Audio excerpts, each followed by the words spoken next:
Johnny Dollar. Hi there, Johnny. This is Helen Daner. Helen Daner? That's right. I live out here in Morro Bay, California. I see. Insurance with one of the companies you represent, the Greater Southwest Insurance Company. Oh, yeah, I do a lot of work for them. But also, Johnny, do you mind if I call you Johnny? Well, no, not at all, Miss Daner. Or is it Mrs.? It's Miss. Or better still, just Helen. As I started to say, I not only have that insurance, but, Johnny, I never miss that radio program of yours where you tell all about those exciting cases you solve. Sometimes I just don't see how you do it. Well, I hope you never find out about the ones I miss out on. But now, Miss Daner... I don't think I've missed a single one of your programs. Good. I'm your most loyal listener, and I think you're wonderful. Well, thanks. And that's why I'm calling you instead of the police about this. Well, look, Miss Daner, Oh? Yes. Calling about what? Johnny, if the police weren't able to nab them, isn't that what you say, nab them? Yeah, sure, but go on. Well, Johnny, these terrible people might suspect that I'm the one who told the police about them. What people, Miss Daner? And if that happened, well, I guess you can just imagine what they might do to me. Well, who are these people you're talking about, and just what is it they're up to? All right, Johnny. Now listen carefully. Yeah. Yes? Miss Daner? Hello? Hello? Hello?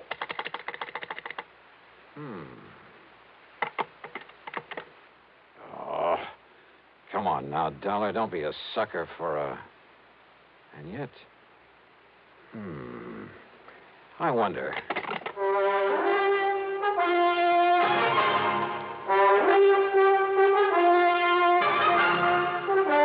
Bob Bailey in the exciting adventures of the man with the action-packed expense account.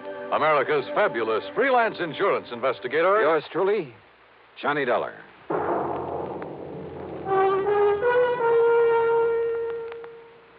Oh, Act One of yours truly, Johnny Dollar.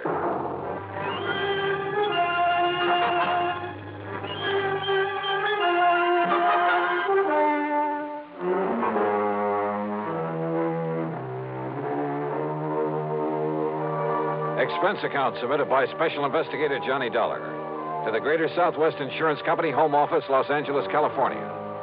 Following is an account of expenses incurred during my investigation of the Big H matter. Expense account item 1275, long-distance telephone call to Hollywood 82124. That is to say, the office of Royal J. Harkins, contact man at Greater Southwest Insurance in Los Angeles. It was late in the day, but luckily he was still in his office. Nice to hear from you again, Johnny. What can I do for you? Roy, I'm putting this call on expense account. Oh? But that ain't all. If I could make connections down to New York, well, let's see. There's a plane leaving for the West Coast a little after midnight, so I'd arrive in L.A. early in the morning. You coming out here? Unless somebody's been pulling my leg. Roy, do you have a policy holder named Helen Daner? Yes, somewhere up we certainly do. Well, now, what's that mean? She's an elderly woman, a spinster, who lives up in the little town of Morro Bay. That's about 200 miles north of here. Johnny, she called this office early this afternoon. She demanded your phone number there in Hartford. And?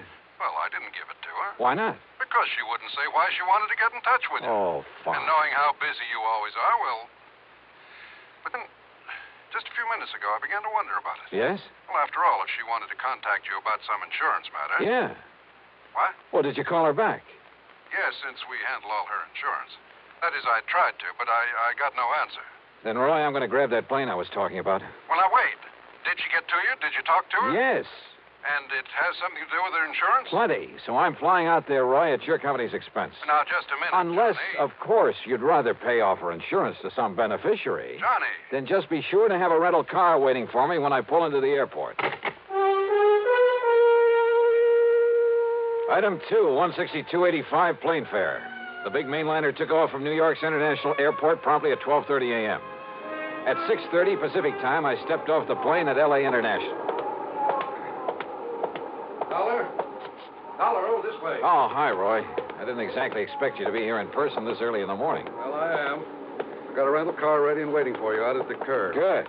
But listen, you still haven't told me what this is all about. Because I'm not too sure myself. But you sounded over the phone as though something's happened to the old lady. Miss Helen Daner, I mean. That's exactly the way I meant it to sound. And since I still haven't been able to get her on the telephone... Well, what? What's happened to her? I don't know. This my car? That's right. Oh, start making some sense, will you? I wish I could. Well, do you actually know that something's happened to Miss Daner? Nope.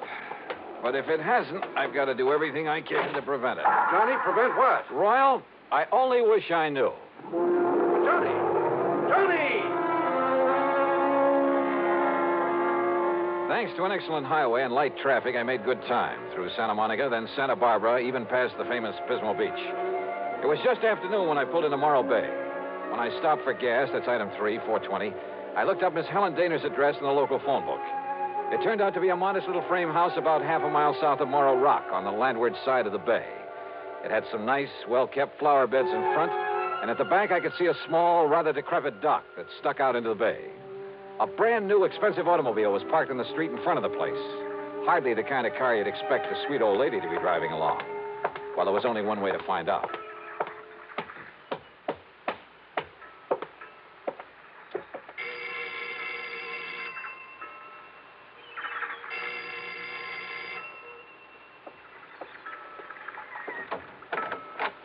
Yes? Miss Helen Daner? No, I'm Bessie Daner, Helen's sister. And who are you, young man? Johnny Dollar. I'm from Hartford, Connecticut. Is your sister... Oh, yes. I've heard Helen speak of you. You're an old friend of hers, aren't you? Well, yes, I guess Won't you come in? Well, is she here, Miss Daner? Well, she ought to be back from the market any minute. The market? But she hasn't been at all well, you know. That's why I've come to live with her, sort of take care of her. I see. But I did think it was all right to let her walk down to the market this morning. Would you like to come in and wait for her? Which market, Miss Daner? Well, it's the first one down the street. Now, do you see it?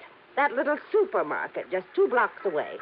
Oh, yeah, I see. So if you'd like to come in and wait... No, thanks. I'll pick her up there. Well, but Mr. Dollar... Thank you very much. Mr. Dollar...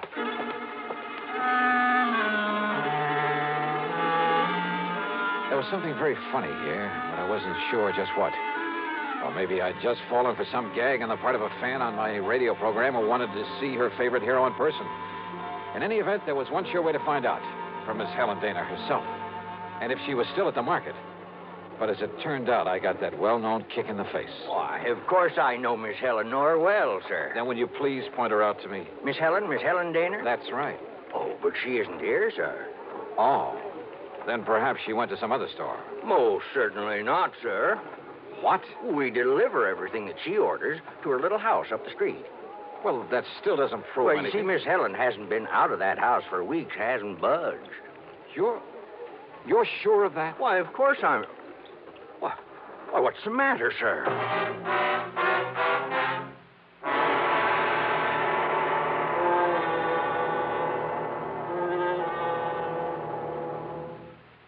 And now, Act 2 of yours truly, Johnny Dollar and the Big H Matter.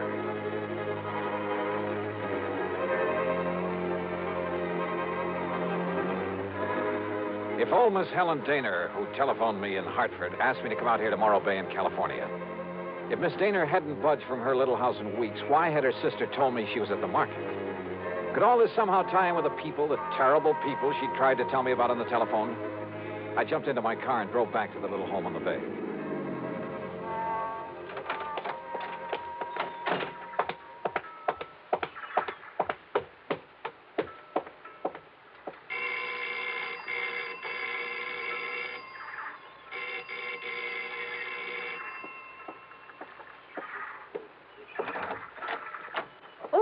Mr. Dollar. That's right. Now, where is Helen Daner? Oh, Sister came back while you were gone. Came back?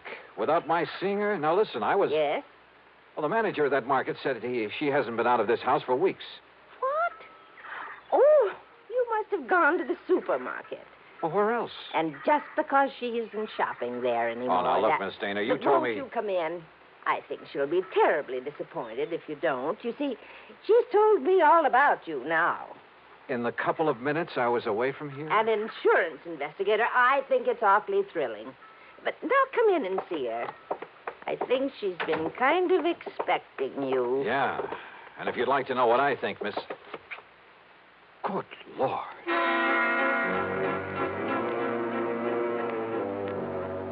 In the middle of the tiny living room was a heavy oaken armchair. Sitting in it, tied down to it, was a sweet-looking gray-haired lady of maybe 70 or 75. A handkerchief was lashed tightly across her mouth, and the eyes behind her old-fashioned steel-rimmed glasses were filled with tears and a look of utter despair. I swung around to her so-called sister and was struck by two things.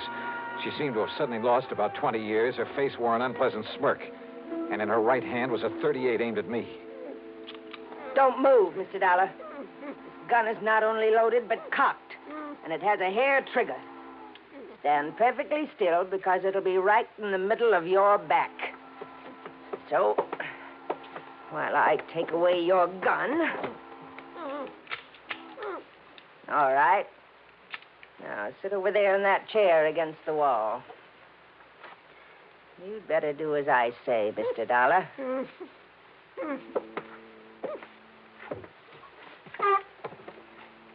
Now, we may have to wait a little while, so get one thing straight. Any move, any tricks, and I pull this trigger. Mind telling me what we're waiting for? You'll see. And why you've tied her up that way? That is Helen Daner, isn't it? Why, what's the matter, honey? Getting a little short of breath with that gag in your mouth? Well, then why don't I take it out for you? No, Dollar. Not a single move. Just crossing my legs. Sure. Here now, honey. Don't want you to conk out on it. After all, you may be of some use before we're through with this caper. There you are. Johnny, I don't know what. These terrible people, they sneaked in while I was phoning you. Yeah, Helen, I guessed that. If only you hadn't come, but I thought maybe. They're smugglers, Johnny, of the worst possible kind. You tell them, honey. It'll help to kill time while we're waiting for Pete and Dollar. Okay. They're smuggling in narcotics, heroin, from the way down in Mexico. Oh, pretty smart picking a spot as far up the coast as this. If only I'd known. When this man, Pete, asked if he could use my dock. He said it was to tie up his boat at night when he came in from fishing. How did you get onto them, Helen? When they saw I turned my lights out so early every night, they thought I was asleep. That I wouldn't notice he wasn't taking fish off his boat, but little cans of heroin. Heroin? Then Bessie here, who can look so sweet when she wants to. Why, Helen, I thought I was pretty sweet. Then Bessie would meet him with her car. How did you know it's heroin? Because they told me they'd use it on me if I don't behave myself. Which is a lot better than you'll get, Dollar. And besides, Johnny. Yeah. I found a little of it that was spilled on the dock. And I remembered how you described it once when you caught a man bringing in the terrible stuff. Yeah, she's a real smart old biddy. Except when she phoned to you, Dollar, and we caught her at it. We can handle her all right. With a little H in her veins, we can even let the neighbors see her now and then. And with me acting as her sister, taking care of her. Oh, listen, here he comes now from the dock. Just relax, Dollar.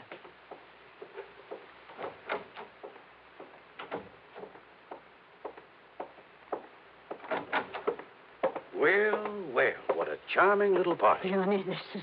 Nice work, Bessie. Dollar, huh? That's right. You want to take care of him, Pete? So you made the mistake of coming out here. Believe me, mister, it was a mistake. I said, are you going to take care of him? Why, of course, right away. We don't want him lying around here. Which is to say, Dollar, we're going to do something I haven't thought of since the old days in Chicago. You and I are going to take a little ride.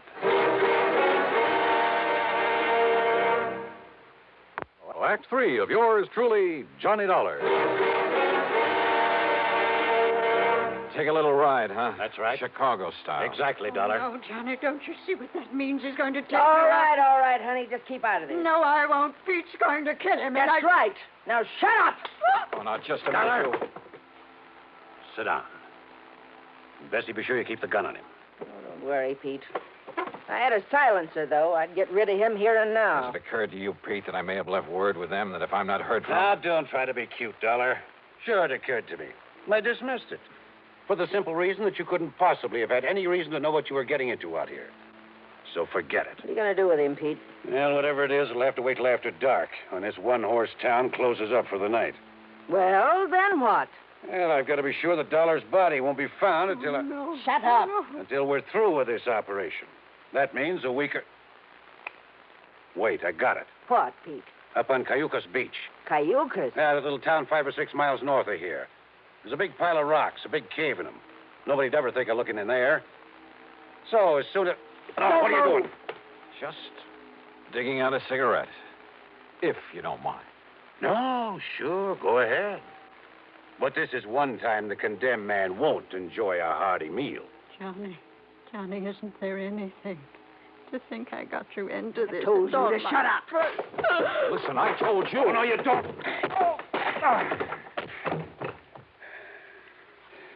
Finish him off, Pete. No. No, we'll wait for dark and do it right.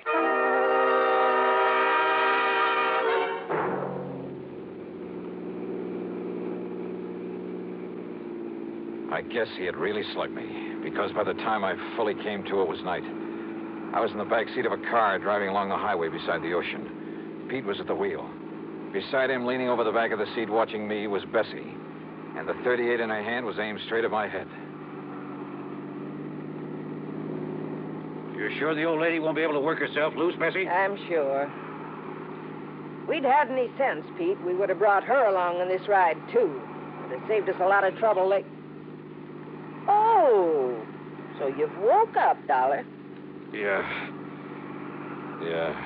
Just stay put in that back seat. Any funny business? Now, I said any funny business. Just trying to dig out a cigarette.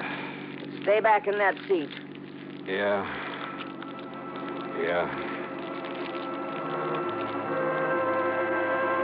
She didn't take her eyes off me for a second, or the gun either. As clumsily as possible, I struggled with a pack of cigarettes, rolling and squeezing it, and hoping the tobacco was plenty dry. Then, having apparently failed to pull out a cigarette, I turned the pack upside down over my hand. And yeah, the fine tobacco poured into it. I took a deep breath. What's the matter, Dollar? You need some help with that. Oh, no, my eyes! Bessie! My eyes! Oh! Instinctively, she dropped the gun, put her hands to her eyes, now filled with tobacco dust. With what little strength I had, I picked up the gun and slammed it against the side of Pete's head.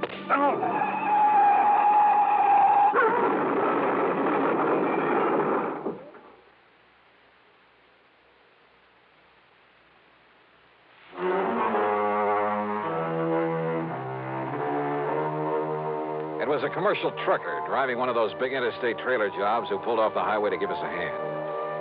Yeah, somehow those boys are always around when you need them. And he used his head. When he found my credentials in my pocket, he saw the whole picture in a flash. So he hailed down the first police car that came along and turned both Pete and Bessie over to them. Miss Helen Daner, bless her heart, this spunky little old character was tickled pink to be involved in the whole thing. Yeah, she just can't wait to go to court and testify against those two. Expense account total, including the trip back to Hartford, $447.45. Yours truly, Johnny Dollar.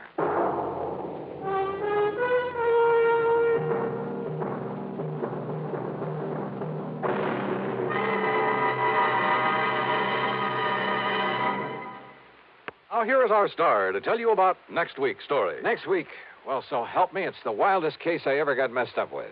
Join us, won't you? Yours truly, Johnny Dollar.